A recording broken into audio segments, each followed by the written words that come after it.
In this video, we will be reviewing arithmetic operations involving fractions. That is, how to add, subtract, multiply, and divide fractions. But before that, let's take a short review of what a fraction is.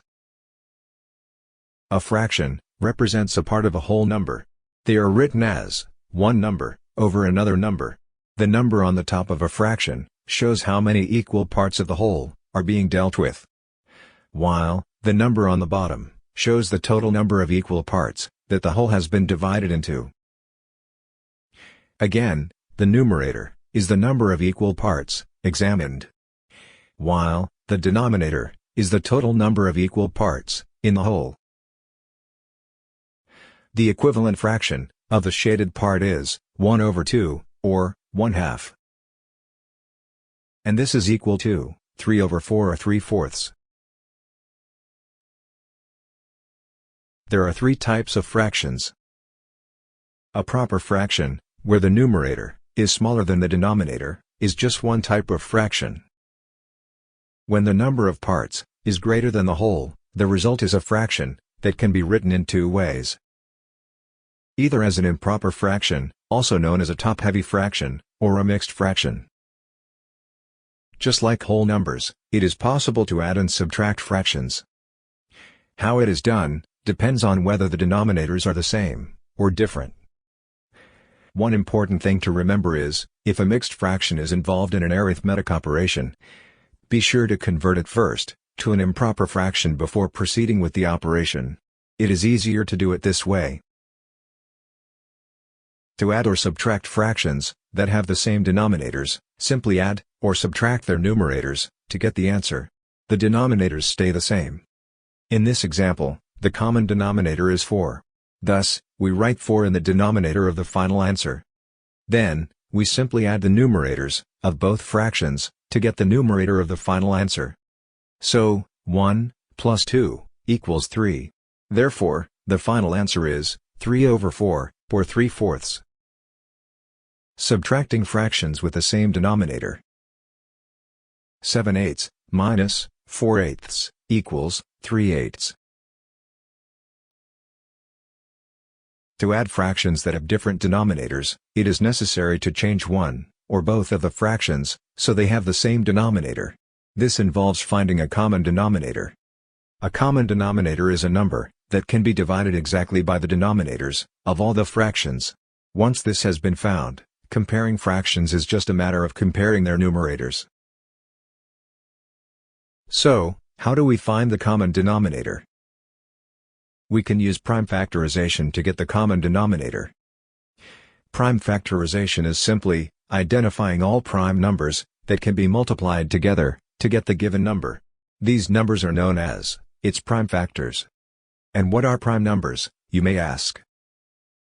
A prime number is any whole number, larger than 1, that cannot be divided by any other number, except for itself and 1. The number 2 is a prime number, because it can only be divided by itself, which is 2, and 1. The number 4 is not a prime number, because not only can it be divided by itself, that is 4, but it can also be divided by 2. The first 10 prime numbers are shown here. Let's add these two fractions. First, we must find the prime factors of the denominators. The prime factor of 3 is 3 only. The prime factors of 6 are 3 and 2.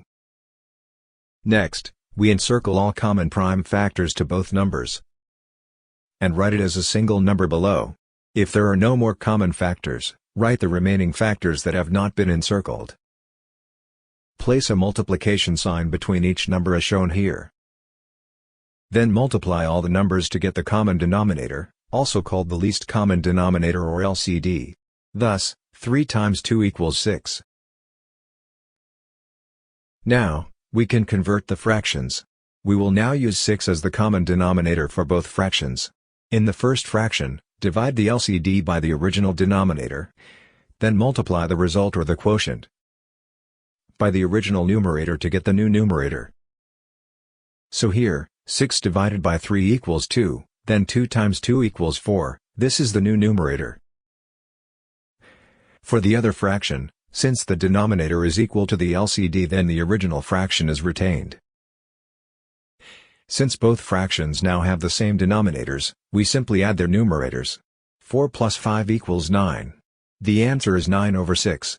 We can further simplify this fraction.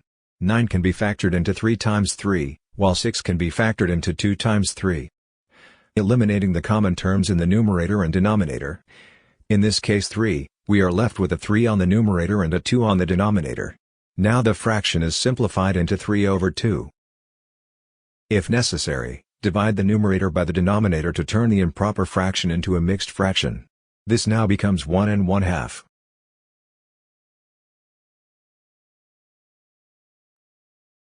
To subtract fractions with different denominators, a common denominator must also be found. In this problem, we are asked to find the difference between 3/4 and 3/8. Using prime factorization again to find the common denominator, the prime factors of 4 are 2 times 2. As for 8, the prime factors are 2 times 2 times 2. Next, encircle all common prime factors to both numbers, and write it as a single number below. If there are no more common factors, write the remaining factors that have not been encircled. Place a multiplication sign between each number as shown here. Then multiply all the numbers to get the common denominator, also called the least common denominator or LCD. Now, we can convert the fractions. We will now use 8 as the common denominator for both fractions. In the first fraction, divide the LCD by the original denominator. Then multiply the result or the quotient by the original numerator, to get the new number for the numerator. So here, 8 divided by 4 equals 2, then 2 times 3 equals 6, this is the new numerator. For the other fraction, since the denominator is equal to the LCD, then the original fraction is retained. Since both fractions now have the same denominators, we simply subtract their numerators. 6 minus 3 equals 3. The answer is 3/8. We can no longer simplify this fraction further, so this is the final answer. Before we continue, don't forget to click the subscribe button below and hit that notification bell so that you get notified whenever a new Math Rescue video comes out. Multiplying fractions is the simplest, and easiest, of all the arithmetic operations involving fractions. We no longer need to check if the denominators are the same or different. All we need to do is just multiply all the numerators and the denominators, separately, to get the answer. To illustrate, let's say that we are asked to multiply these two fractions and find the answer. 3/5 multiplied by 2/6 is equal to what fraction?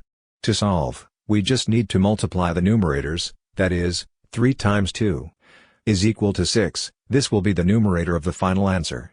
Then, we multiply the denominators, that is, 5 times 6, is equal to 30. The resulting fraction will be 6/30. This can be simplified further. We will divide both the numerator and the denominator by 6. In the numerator, 6 divided by 6 is equal to 1. Next, the denominator, 30 divided by 6 is equal to 5. The simplified fraction is now 1/5 or 1/5. Dividing fractions is just the opposite of multiplication of fractions. It is similar to multiplying fractions but with just one extra step. To divide two fractions, turn the last fraction upside down, then multiply the numerators and the denominators. In proper mathematical terms, turning a fraction upside down is called getting the reciprocal of the fraction. As an example, we want to divide 1/4 by 2/3. First, write down the first fraction as is. The first fraction is 1/4. Immediately afterward, write the second fraction but, interchanging, or inverting the position of the numerator, and the denominator. Thus, we write 3/2. Then the last step is multiplying the fractions, that is, 1/4 times 3/2. Multiplying the numerator, 1 times 3 is equal to 3. Next, we multiply the denominator, 4 times 2 is equal to 8. So, the answer is 3/8 or 3/8. I'm going to give you some exercises to strengthen your understanding of arithmetic operations involving fractions. Let's see if you can solve these problems. The answers will be shown at the end of the video so that you can check your work.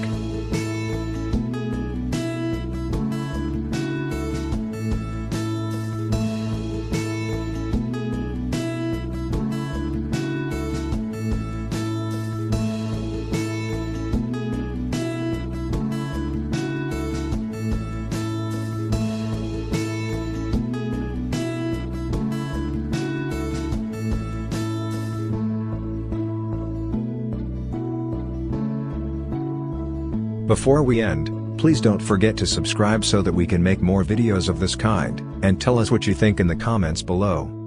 That's it for this video.